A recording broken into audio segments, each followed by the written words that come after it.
Welcome, Las Vegas, to this Thursday's edition of Studio G. I'm Christy Zarpis. And I'm Chelsea Bangle. We start today with these breaking news headlines. U.S. Ambassador Mark Lippert was slashed on the face and wrist by a man holding a knife in South Korea. The U.S. State Department condemned the act of violence, which happened at a venue in a performing arts center in downtown Seoul as the ambassador was preparing for a lecture. It is reported that the suspect has been identified as 55-year-old Kim Ki-young. Lippert's injuries have been reported as non-life-threatening.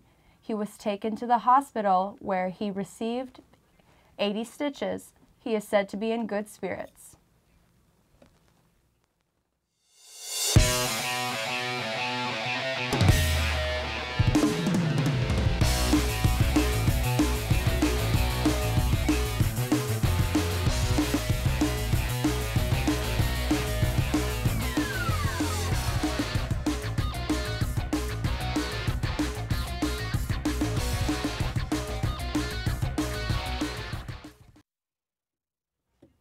Welcome, Las Vegas, to this Thursday's edition of Studio G. I'm Christy Zarpis. And I'm Chelsea Bangle. We start today with these breaking news headlines. U.S. Ambassador Mark Lippert was slashed on the face and wrist by a man holding a knife in South Korea. The U.S. State Department condemned the act of violence, which happened at a venue in a performing arts center in downtown Seoul, as the ambassador was prepared for a lecture. It is reported that the suspect has been identified as 55-year-old Kim Ki-young. Lippert's injuries have been reported as non-life-threatening. He was taken to the hospital where he received 80 stitches. He is said to be in good spirits. We also have another update on ISIS. A 17-year-old Virginia student has been charged with helping recruit for ISIS. The teen was taken into custody last week. Prosecutors are seeking to charge him as an adult but have currently charged him as a juvenile. It has been reported that investigators have spent more than a month watching this teen and his home before he was arrested. The teen is also accused of distributing ISIS messages to a network of contacts.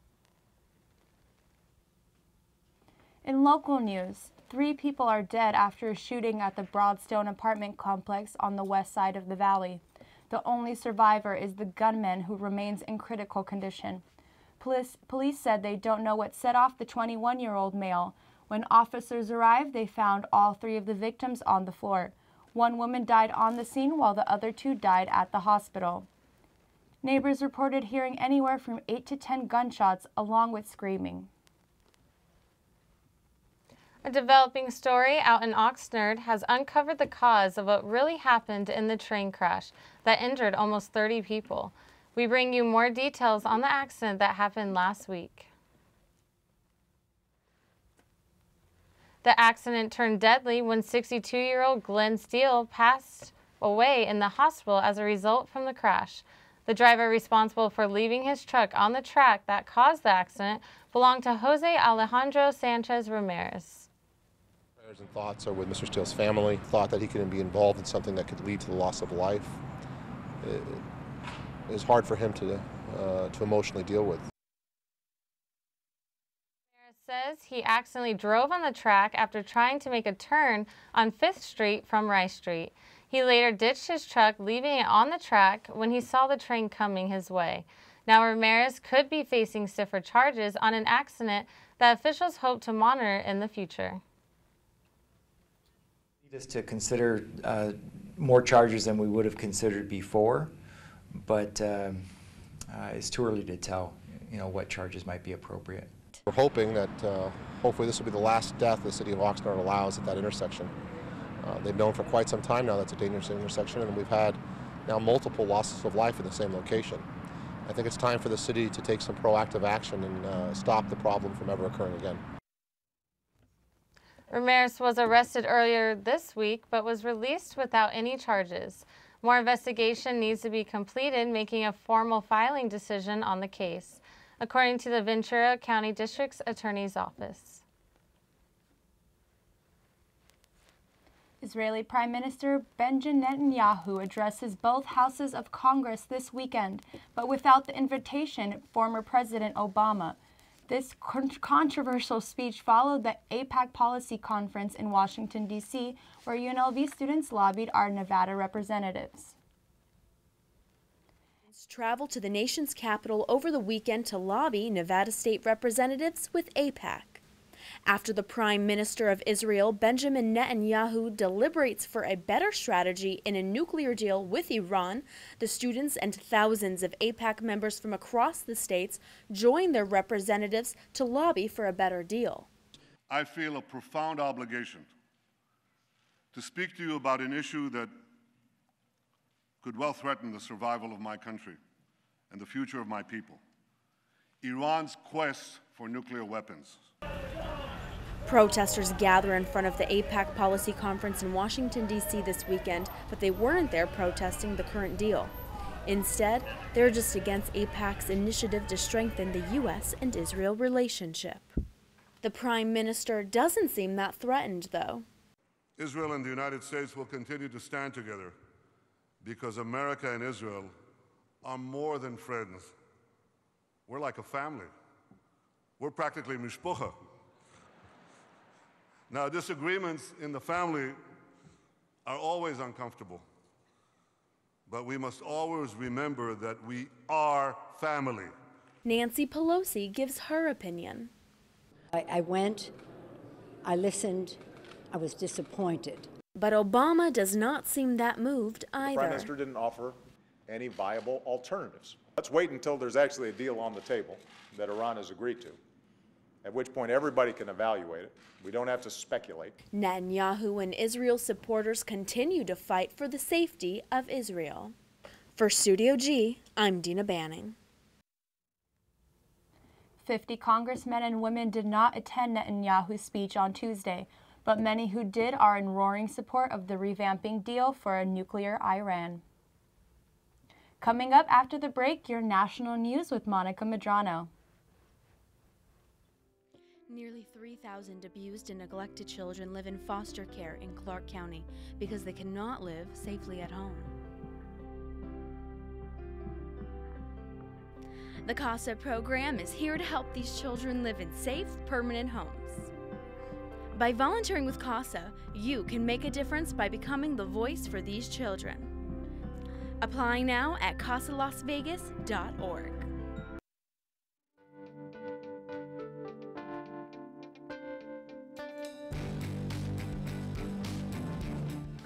Dance club the best, and football is my second favorite. We take kids on hikes, we take them to the Springs Preserve, we take them on career exploration field trips, so they're going everywhere in our city and our community to see what is out there for them. What we want for the kids in our programs is the same you would want for your own kid. To learn more about the program.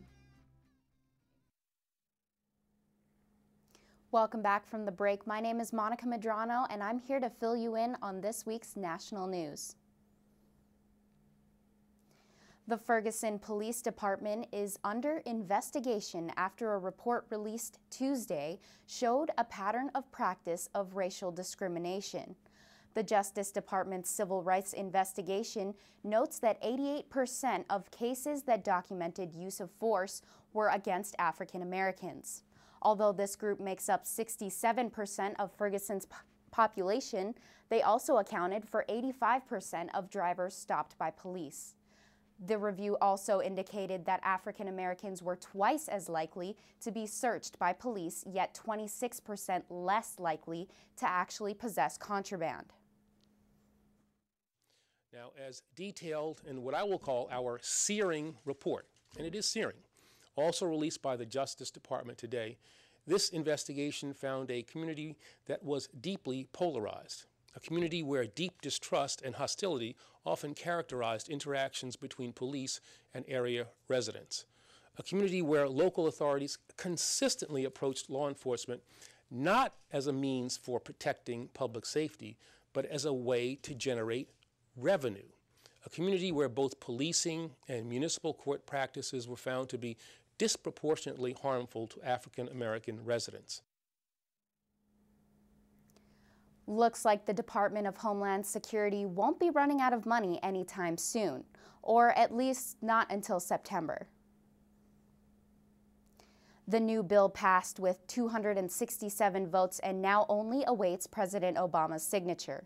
Tension on Capitol Hill bubbled throughout last week, with the House and Senate butting heads and bouncing off bills that would only last a mere few weeks. Homeland Security Secretary Jay Johnson praised the vote in an email to employees and said that in the end, Congress voted out of bipartisan confidence in the department. We are reforming the way we manage the department. We are filling all the senior level vacancies. We are improving our responsiveness to Congress. We are strengthening border security. We are advancing cybersecurity. We are rebuilding the Coast Guard fleet. We are improving the immigration system. We are reforming the Secret Service and doing a number of other things to improve the department and Homeland Security. After almost 2 years since the deadly blast at the Boston Marathon finish line, trial is underway for Dzhokhar Tsarnaev. Yesterday, the jurors were told by Tsarnaev's attorney that his client did admit to playing a role in the bombing, but that he was heavily influenced by his brother. The prosecution reminded the jury of the bomber's ultimate goal, which was to kill as many people as possible. If convicted, Tsarnaev faces 30 federal counts, 12 of which include the death penalty. That's all the news from around the nation. Stay tuned for more Studio G. Thank you for the update, Monica. Las Vegas currently ranks as the 13th most dangerous place in the nation for pedestrians. A public forum was held at Cambridge Community Center to discuss possible solutions. Reporter Mandy Massa tells us more. 13 pedestrian deaths on Nevada roadways so far this year, 12 of those occurring in Clark County. A growing problem that can't be ignored, there were over 70 pedestrian deaths in the state last year. Traffic laws are important. We take too much focus on some of these more serious violent crimes, but the thing is, the sad tragedy about all this is people are making mistakes, and these mistakes are leading to people losing their life. The Nevada Department of Transportation has dedicated almost $10 million to improving pedestrian safety conditions, and more than half will be used to fund projects in Clark County specifically. Switching it to the LED heads. In some cases, if it's seen that the one arm is not enough, we'll add in a second arm to increase the lighting at the intersection. And there's also a new bill being introduced to lawmakers that aims to reduce the number of pedestrian deaths by designating pedestrian safety zones, where fines will double for infractions. When we remind them that the cost for getting caught behaving badly increases, they see that happening to themselves. So we think it's going to be quite effective. Sherry Bush's son was killed while attempting to cross the street in 2013. Now, Bush advocates for pedestrian safety by leading community forums such as the one held here in Clark County last week. When attendees were asked if they've ever almost been hit by a car while crossing the street, nearly all of them raised their hands. If you are not aware of your surroundings in 360 degrees and you let your guard down and underestimate your own vulnerability, they will get you here. But will improving pedestrian road conditions be enough to solve the problem? Is it simply the drivers who are being careless, or is the pedestrians as well? No one ever thinks it's going to be them. They're not going to be the driver that hits somebody, or they're not going to be the pedestrian or the bicyclist that gets hit. Just remember, even though you're utilizing a crosswalk, you have to give consideration to that vehicle, because every time that vehicle will win, even if they're in the wrong. Reporting for Studio G, I'm Mandy Massa. The new bill is still in its earliest stages, but the $6 million pedestrian safety grant has already been given to Clark County. Improvements like more crosswalks and better lighting are already underway. Wow, I can't believe we're the 13th most dangerous state in pedestrian safety. I know, especially being on campus, we are walking a lot of the time. It's very discouraging to know that our safety is, in danger, but at least we have those light up signs to let us pass. Other places, they just have those crosswalks, and a lot of people don't see people crossing the street. It's very unfortunate. UNLV is doing a great job with that, but I think we need to help it out around Clark County. Mm-hmm. Coming up after the break, Dina Banning sits down with UNLV's Multicultural Greek Council President, George Corral. Stay tuned. The name of the show is Jazz and a Touch of Soul. The show consists of basically jazz and a little soul music and pulling in a little chill music too, a lot of groups out of the UK. My style of music will help you open your mind more and open your ears to other sounds and other types of music. The name of the show is Jazz and a Touch of Soul. I'm Langston Carter, your host, every Saturday morning from 8 until 10 on rebelhg2.com.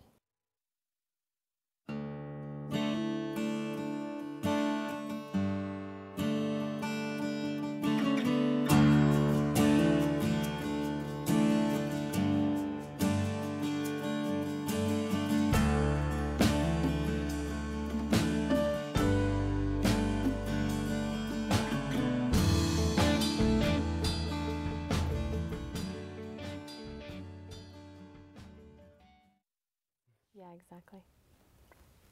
Welcome back from the break. I'm here with Jorge Corral. He's the current president of the Multicultural Greek Council here at UNLV. Thanks for coming and joining us today. How are you? I'm good. I'm doing good. Just, you know, it's been a long day so far.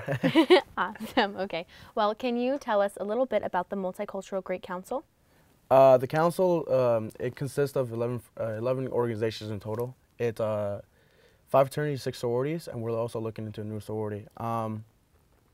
But what it is, it's just a bunch of people coming together, you know, trying to like raise awareness to the diversity here at UNLV and trying to make sure that people know more about like being multicultural and being like embracing other cultures while embracing your culture as well. Very nice. So are there any events that you guys will be throwing on campus? What's the next semester look like? So far for this semester, we're looking into doing a lot of like community service with Habitat for Humanity because we want to become more united as a council. So we believe that doing service together, doing community service brings us united because we're all working towards the same goal. We do, at the end of the semester, we always have a graduation like ceremony for all the people who are graduating this semester. So we have that, and we're looking into maybe partnering with some other councils that are under OSED. But so far for this semester, that's what we have. So will that just be your council, or is that going to include, you said there's 6 sororities and 5 fraternities. Will you be encouraging them to also participate in Habitat for Humanity? Under Habitat for Humanity, it's going to be everybody as a council. So it's going to be like everybody from all the different organizations are going to come and like we're all going to try to like, you know, serve Habitat for Humanity. So build a house because that's what they do, paint a house, you know, work with their restore store. But right now we're looking into, because we want to get together and become united as a unit. So the biggest thing is doing community service together, and that's why like everybody's going to be invited. Of course, everybody else, not including just our council, is going to be invited. Anybody who wants to come is more than welcome. But our biggest goal is make sure that people in our council get together and we do community service together. That's awesome. So Multicultural Greek Council is very different from, let's say, IFC and PHC, right? Yeah. How exactly is it different? Well, to start off, PHC is only sororities and IFC is only fraternities. We have a combination of both. We have different values in a way, but this semester what we're looking into is becoming united as a whole. There's 4 councils in total for Greek life, and we want to make sure that we all come united and we're all one unit instead of like working towards different things. It's better if we all come together and make UNLV a great Greek life community. So you mentioned earlier that there is a new sorority coming to campus. Can you tell me a little bit about that? Yeah, we have a new interest sorority called Alpha Kappa Delta Phi. They're an Asian-based sorority. So it's kind of like we have another Asian-based sorority on campus, Alpha Phi Gamma, and they're excited to work together. Their mascot's the Phoenix. They do a lot of community service. They're the only international Asian-based sorority. So they have a campus, I believe, in Canada. They have a chapter in Canada. So they want to come to Vegas because they know how diverse we are, and we have a big base under like the Asian community. So hopefully they came in this semester, and we're looking for them to start next semester, hopefully. Awesome. That's exciting. Now, what about the new fraternity, right, that just colonized on campus? Yeah. Can you tell me a little bit about that one? They colonized about 2 semesters ago, I believe, and then they're actually a chapter now. Okay. Pi Alpha Phi, and they call them pineapples. They're Asian-based fraternity as well. Pineapples, yeah. But they're really good. I love the guys there. You know, they're looking to start off strong. Their new lines, their new prospective members have been like really good in the community and doing a lot more community service. So it's a great adjustment and addition to the council. Great. So when exactly is recruitment going to be for multicultural? Multicultural started, and I think it's about to end. We don't have an actual specific date like IFC and PHC. We kind of just, whatever fraternity and sorority whenever they choose is best, that's when we do it. But next fall, it's definitely going to start within the first week of school. Great, excellent. Thank you so much for joining us today. You're welcome. And that's all the time we have for you today. Coming up after the break, we will give you the lowdown on how a priest is using a social media app for confessions. See you soon. The Middle East, and it deals with all the issues that deal with the Middle East. Middle East is a very important part of the world. I grew up in America, and yet I'm from the Middle East. It's a commoner's viewpoint based on experience as well as scholarship. My name is Shervin Mushuri. I'm the host of the talk show Window on the Middle East at the rebelhd2.com.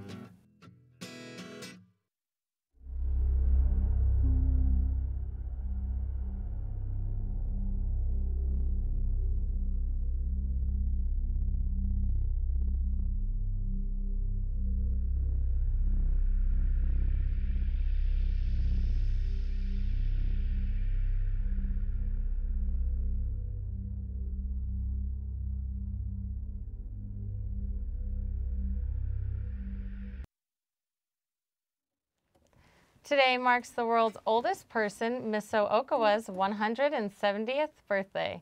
She was born on March 5th in 1898 and has been recognized in the Guinness Book of World Records as the longest living human. When asked about the secret to her longevity, Miso responded that she wonders about that too. She also made the comment that 117 years doesn't feel like such a long time. Many people use social media for different purposes, to socialize or even to get tasks done. But a San Antonio priest is offering service digitally? Reporter Ezra Maha explains more. A social media outlet that has more than 100 million monthly active users, 71% of them are under the age of 25. A mobile app that continues to add new features to keep its users busy and updated with news.